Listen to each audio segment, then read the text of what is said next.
তারপরে দেখুন এইভাবে বান্ডিল বান্ডিল টাকা উইতে খেলছে। আজকে কর্পোরেশনের অফিসাররা এসে যখন পরিষ্কার করতে বলেছে, তালা ভেঙে এই পার্টি অফিস, দেখুন দেখুন নেতৃত্বের পার্টি অফিস, তারা এখানে এইসব হোর্ডিং ব্যানার এবং এই বাক্স দুটি রেখেছিল। আজকে এখানে তালা ভেঙে এখানকার কর্মচারীরা, এখানকার সাফাই কর্মচারীরা, এখানকার অধ্যাপকদের অনুমতি নিয়ে এগুলো উদ্ধার করেছে। আপনারা দেখুন কি পরিমাণ টাকা, 100 টাকা 500 টাকার বান্ডিল উই পোকায় খেয়েছে। এই টাকার উৎস কি আমরা জানতে চাই। এই টাকা কারা?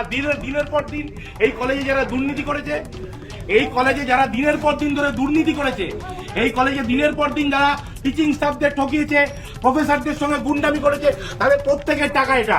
এবং এই টাকা কোথা থেকে এসছে তারও উত্তর দিতে হবে। আমরা আজ পুলিশ দেখেছি, মিডিয়াকে আমরা খবর দিয়েছি, তারা আসছে, এগুলো তারা সিজন করবে, এগুলো তারা নেবে এবং তাদের প্রত্যেকের জন্য সাজা হবে। এবং আমরা যত ওপর পর্যন্ত যেতে হয়, আমরা যে একটা শিক্ষা প্রতিষ্ঠানে, এটা কি কোনো মন্ত্রীর হাতের তলা?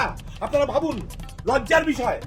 একটা শিক্ষা প্রতিষ্ঠানে এইভাবে টাকা পাওয়া যাচ্ছে উইটে খাওয়া। সুরেন্দ্রনাথ কলেজের পেছনে জিমনাসিয়ামের সামনে